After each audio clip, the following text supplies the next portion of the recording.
औज़ु बिल्लाहि मिनश शैतानिर रजीम। पनाह लेता हूँ मैं अल्लाह की शैतान मरदूद से। बिस्मिल्लाहिर रहमानिर रहीम। शुरू अल्लाह के नाम से जो बेहद मेहरबान निहायत रहम वाले हैं।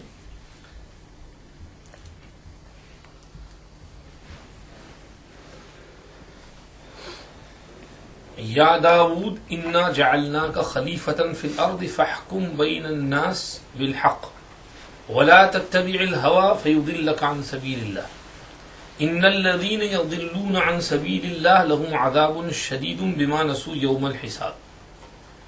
Allah subhanahu wa ta'ala says in Surah Sad, 23rd juz, 11th ruku, addressing Dawood alayhi salam, O Dawood, we have made you a Khalifa, successor in the land, deputy in the land.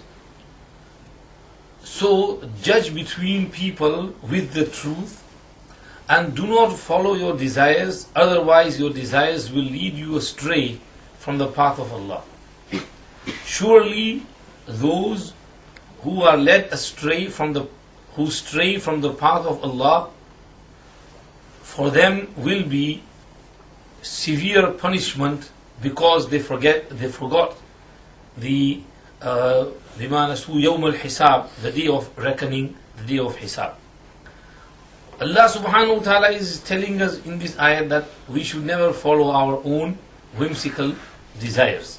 In another place, Allah subhanahu wa ta'ala said in Surah Kahf, in the 5th Sipara, 12th Ruku, وَلَا تُطِعْ مَنْ أَغْفَلْنَا قَلْبَهُ عَنْ ذِكْرِنَا وَاتَّبَعَ هَوَاهُ وَكَانَ أَمْرُهُ فُرُطًا. Do not obey that person, whose heart we have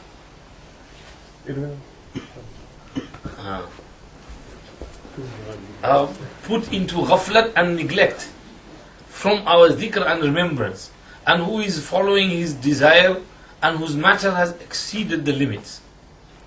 In another place, in the 25th juz, Surah Ash-Shura, the 3rd ruku of 25th juz, Allah subhanahu wa ta'ala says, addressing Muhammad sallallahu alayhi wa sallam, ثُمَّ جَعَلْنَاكَ عَلَى شَرِيعَةٍ مِّنَ الْأَمْرِ فَاتَّبِعْهَا وَلَا تَتَّبِعْ أَهْوَاءَ الَّذِينَ لَا يَعْلَمُونَ. We have appointed you, assigned you on a shariat from our command and our order. So follow that shariat and do not follow the desires of those who have no knowledge. If you ponder over the ayat, Allah subhanahu wa ta'ala is mentioning the word hawa. The subject we have touched and for the last 2 weeks and we have been going through is why follow one particular madhab? Why can't we choose from a hadith, whichever hadith, sahih hadith we find, we follow? Why do we have to follow a madhab? So the answer lies in these ayat which we have just recited. If you don't follow a madhab and if you start following hadith, you won't be following hadith, you will be following your desires, hawa. You will follow that hadith which you like and you will leave that hadith which you don't like. So this is not ittiba'ul hadith, following hadith, this is ittiba'ul hawa, following your desire. And following desire is prohibited. Allah says don't follow your desires. The question is why follow a madhab?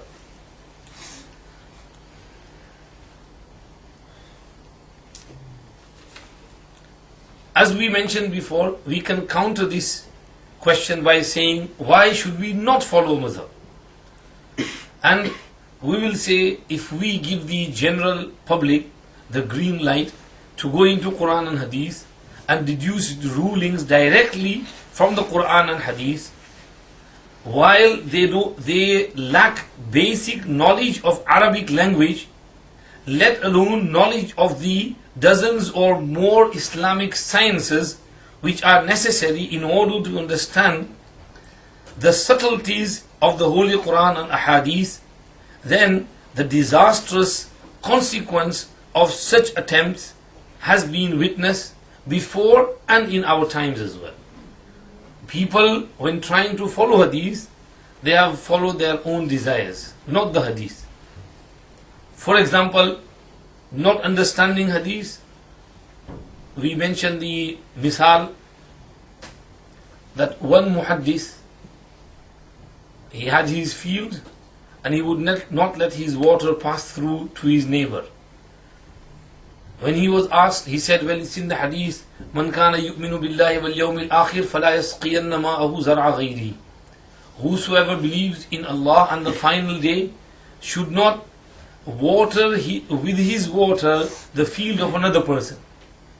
And by this way, he took all the water in his field, he stopped the river from flowing to the neighbor, and he directed the water towards his field alone, and he wouldn't let it pass to the neighbor.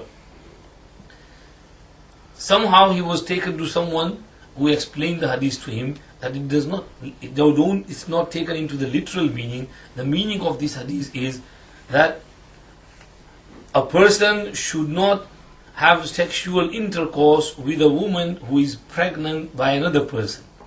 For example, a woman was pregnant by zina, fornication, another person marries her, then he should not have sexual intercourse with her because she is carrying the kheti and the cultivation of another person's water, another person's baby. That's what Rasulullah sallallahu alaihi wasallam meant. That do not have intercourse with a woman who is pregnant by another person. So he said, oh, I thought that this is the meaning, so I left the water all for myself. He's making mistake using the hadith intentionally or unintentionally for his own gain and for his own desire. There was this muhaddis whose intention was good, but he read in the hadith he would shave his head on Fridays, but in the evening after Jummah Salat. Someone asked him, you have a ghusl before Jummah Salat, why don't you shave your head before that, do your hajamat before that? He says, well, it's in the hadith, Naha Rasulullah sallallahu alayhi wa sallam anil halqi qabla salati yawm al-Jumu'ah. Rasulullah sallallahu alayhi wa sallam has said, you can't shave your head before Jummah Salat on Friday. So Muhaddis explained to him, Ibn al-Jawzi narrates, that this is not al-halq, this is hilaq. Hilaq means sitting in circles. So Rasulullah sallallahu alaihi wasallam said, on Friday, when you come for salat, don't sit in small circles. When the khutbah is about to start, sit in the saf, in straight rows. Don't sit in circles. So he said, oh, I thought the word is halq. And he was told that it is hilaq, plural of halaqa. So making mistake over there. When he was told, he said, oh, you have relieved me. I was in so much pain because I have been practicing this for 40 years. So, not understanding the basic meaning of the hadith. These are people who knew Arabic language, still they failed to understand the proper and correct meaning of hadith. And these used to happen in the times before they used to make such mistakes. In this day and age, if we let people loose and tell them to go and follow the hadith, they will just pick and choose hadith and use it for their own desire. Like Dr. Sheikh Nuh Hamim Keller. He's a good scholar, he lives in Syria, he is a Shafi'i and his wife is a Hanafi. He writes in one place that before I just used to follow hadith because I was a new Muslim, he's a convert. So he's from Britain. So he says, I used to follow hadith. I read in the hadith of Bukhari that Rasulullah sallallahu alaihi wasallam urinated while standing. And there was a hadith that he urinated while sitting down. So I thought to myself, this is hadith. What's wrong if I follow this one? And because before embracing Islam, I used to urinate while standing. So I used to keep on with my old practice, urinate while standing. Then he says, when I went into the deep study of ahadith and into the explanation given by the muhaddiseen and the fuqaha and mujtahideen, I realized that this urinating while standing was a one-off practice of Rasulullah sallallahu alaihi wasallam for some reason. His normal habit was to urinate while sitting down. So there were plenty of ahadith with regards to that. Tirmizi narrates that Rasulullah sallallahu alaihi wasallam passed by Umar radiallahu anhu who was urinating while standing, and Rasulullah sallallahu alaihi wasallam told him, Ya Umar, la tabul qa'iman, do not urinate while standing. And he says, فَمَا بُلْتُ قَائِمًا بَعْدُ, I never urinated standing after this. Tirmizi narrates from Aisha radiallahu anha, who says that من حدثكم أن رسول الله صلى الله عليه وسلم كان يبول قائما فلا تصدقوه ما كان يبول إلا قاعدا. Whosoever tells you that Rasulullah sallallahu alaihi wasallam used to urinate while standing, don't believe it. Because he only used to urinate while sitting down. So over here Aisha is narrating the general habit of Rasulullah sallallahu alaihi wasallam. And the hadith in Bukhari, it's only mentioning a one-off incident. And there was some reason for that.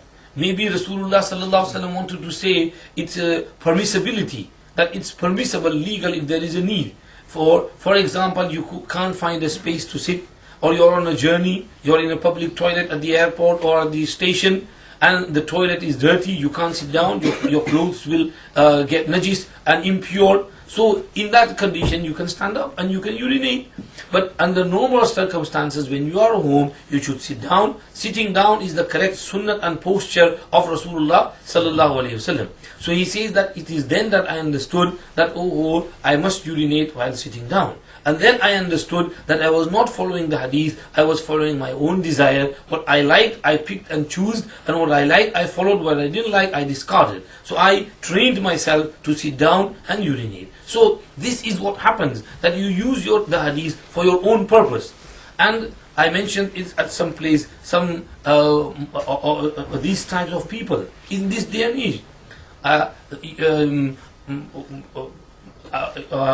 one place, I narrated this from Maulana Ibrahim Sahib. He says that he was in USA in one masjid. There were some Arab brothers sitting in one corner, and he was giving his lecture or addressing whatever. One of the brothers stood up and rushed outside, running. And then he came back and sat in his place.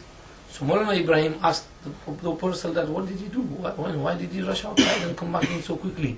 He said, well, he rushed outside so that his wuzu doesn't break. What do you mean his wuzu doesn't break? Well, you see, it says in the hadith that if a person feels any good noise in his stomach, rumbling in his stomach, and he was asked that wuzu break, Rasulullah sallallahu alaihi wasallam said, La hatta yasma'a sawtan aw yajida rihan. Wuzu will not break until you hear any noise or you smell any smell. So he rushed outside, so his wind can pass and he can let off his wind and he can't hear himself farting. And he goes outside and gets some breath of fresh air, so he can't smell his own wind as well. So he can let his wind out and his wuzu won't break as well. So he went outside into the fresh air, came back, his wuzu is intact. He doesn't have to do wuzu again, because Rasulullah said, Hatta yasma sawtan wajida rihan. Now, he intentionally or unintentionally misunderstood the hadith. What Rasulullah intended here was tayaqqun, conviction, that until a person is 100% convicted that his wudu is broken, his wudu will not be regarded as broken. So, if you know for definitely sure that your wind has been passed, then your wudu will break. That's what he meant. But because that person was vahmila and shakki, he was doubtful, so Rasulullah said, if you see some rumbling, your wudu won't break. Unless you are 100% sure that you have passed the wind, then your wudu will break. So when I mentioned this, then Sheikh Iwazullah Yusufi, Egyptian scholar in Manchester, he was there, and he says, I was in one masjid in Manchester, and there were two Arab brothers talking among themselves, and one said to the other, yesterday I was on a journey in a safar, and I did qasr during Maghrib Salat. So he was asked, how can you do qasr in Maghrib Salat? In Zohr, you do qasr, instead of 4 you pray 2. But in Maghrib is 3, you have to pray all 3. How can you do qasr in Maghrib Salat? There is no half of 3. So he said, well, you see, in the hadith it comes that Salatul Qa'id ala nisfi min Salatul Qa'im. That the salah of a person sitting is half of the salah of a person standing. He will get half the reward. So what I did was, I prayed 1 rakat while standing, and I prayed the second rakat while sitting down, so it's 1.5 rakats. This is true, this is reality. This is how people mess around with the hadith.